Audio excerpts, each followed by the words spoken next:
Shalom saudaraku kasih dalam Tuhan, kasih karunia dan damai sejahtera dari Allah Bapa dan Kristus Yesus menyertai kamu. Bacaan Alkitab kita diambil dari 1 Raja-Raja 11 ayat 1 sampai 43. Salomo jatuh ke dalam penyembahan berhala. Adapun Raja Salomo mencintai banyak perempuan asing. Di samping anak Firaun, ia mencintai perempuan-perempuan Moab, Amon, Edom, Sidon, dan Het.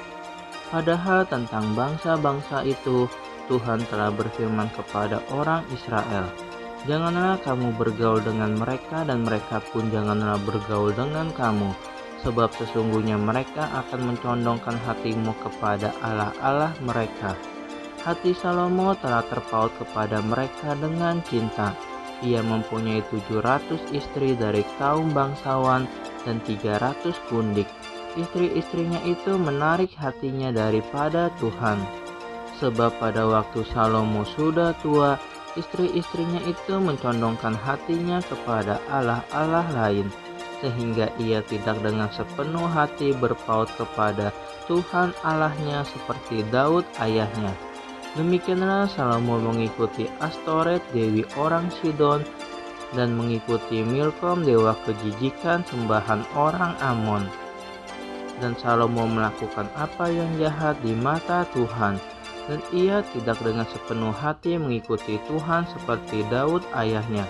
Pada waktu itu Salomo mendirikan bukit pengorbanan bagi Kamos, dewa kejijikan sembahan orang Moab, di gunung di sebelah timur Yerusalem, dan bagi Molok, dewa kejijikan sembahan Bani Amon. Demikian juga dilakukannya bagi semua istrinya, orang-orang asing itu yang mempersembahkan korban ukupan dan korban sembelihan kepada allah-allah mereka. Sebab itu Tuhan menunjukkan murkanya kepada Salomo, sebab hatinya telah menyimpang daripada Tuhan Allah Israel, yang telah 2 kali menampakkan diri kepadanya, dan yang telah memerintahkan kepadanya dalam hal ini, supaya jangan mengikuti allah-allah lain, akan tetapi ia tidak berpegang pada yang diperintahkan Tuhan. Lalu berfirmanlah Tuhan kepada Salomo, "Oleh karena begitu kelakuanmu, yakni engkau tidak berpegang pada perjanjian dan segala ketetapanku yang telah kuperintahkan kepadamu, maka sesungguhnya aku akan mengoyakkan kerajaan itu daripadamu dan akan memberikannya kepada hambamu. Hanya pada waktu hidupmu ini aku belum mau melakukannya oleh karena Daud ayahmu. Dari tangan anakmu lah aku akan mengoyakkannya. Namun demikian kerajaan itu tidak seluruhnya akan kukoyakkan daripadanya.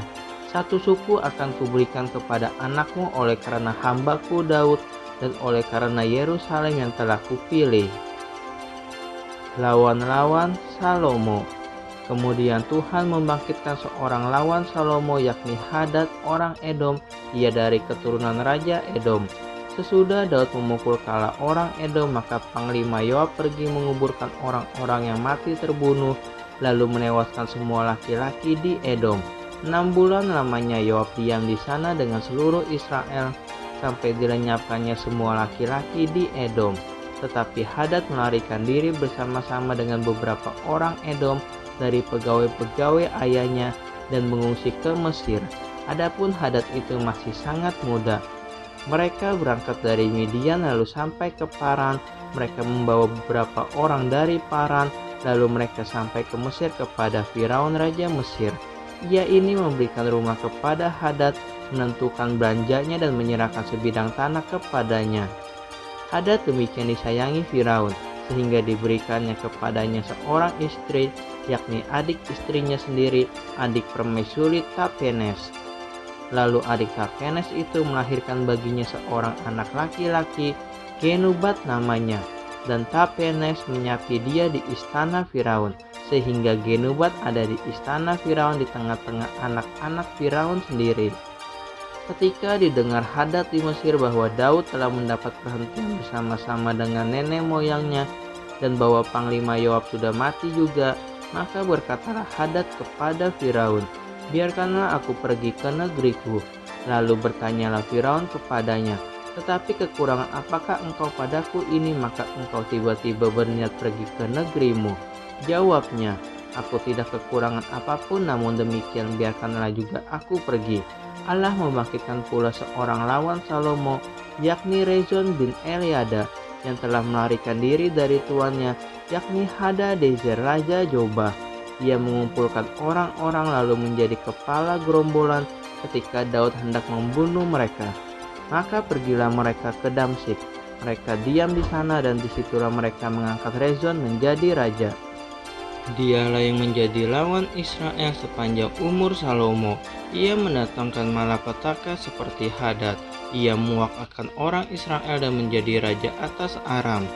Juga Yerobeam bin Nebat seorang Efraim dari Zereda, seorang pegawai Salomo, nama ibunya Zeruah, seorang janda memberontak terhadap raja. Inilah alasannya mengapa ia memberontak terhadap raja. Salomo mendirikan Milo dan ia menutup tembusan tembok kota Daud ayahnya.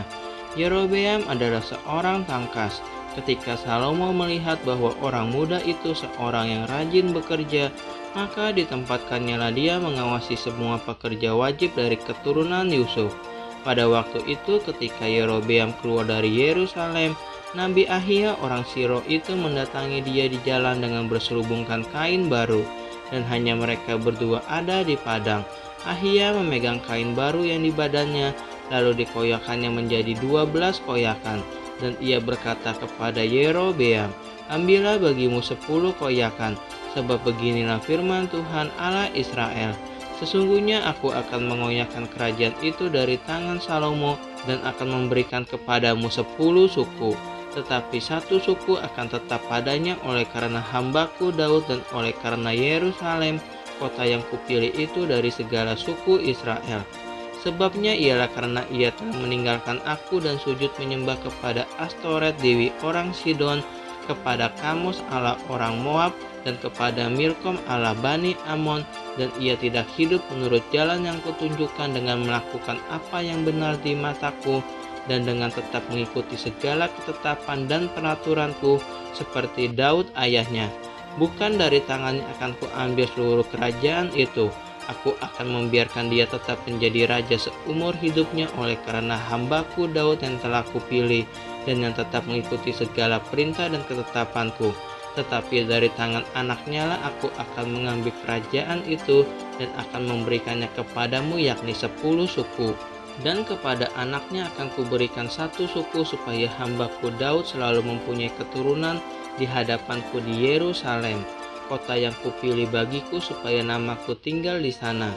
Maka engkau ini akan kuambil supaya engkau memerintah atas segala yang dikehendaki hatimu dan menjadi raja atas Israel.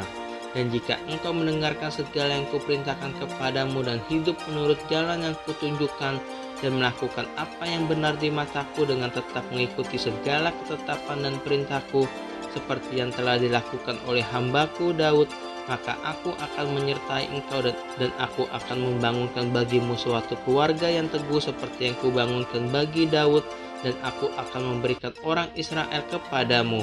Dan untuk itu aku akan merendahkan keturunan Daud, tetapi bukan untuk selamanya.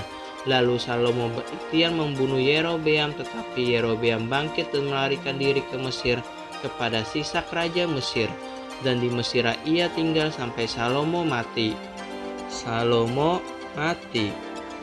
Selebihnya dari riwayat Salomo dan segala yang dilakukannya dan hikmatnya, bukankah semuanya itu tertulis dalam kitab riwayat Salomo? Lamanya Salomo memerintah di Yerusalem atas seluruh Israel ialah 40 tahun.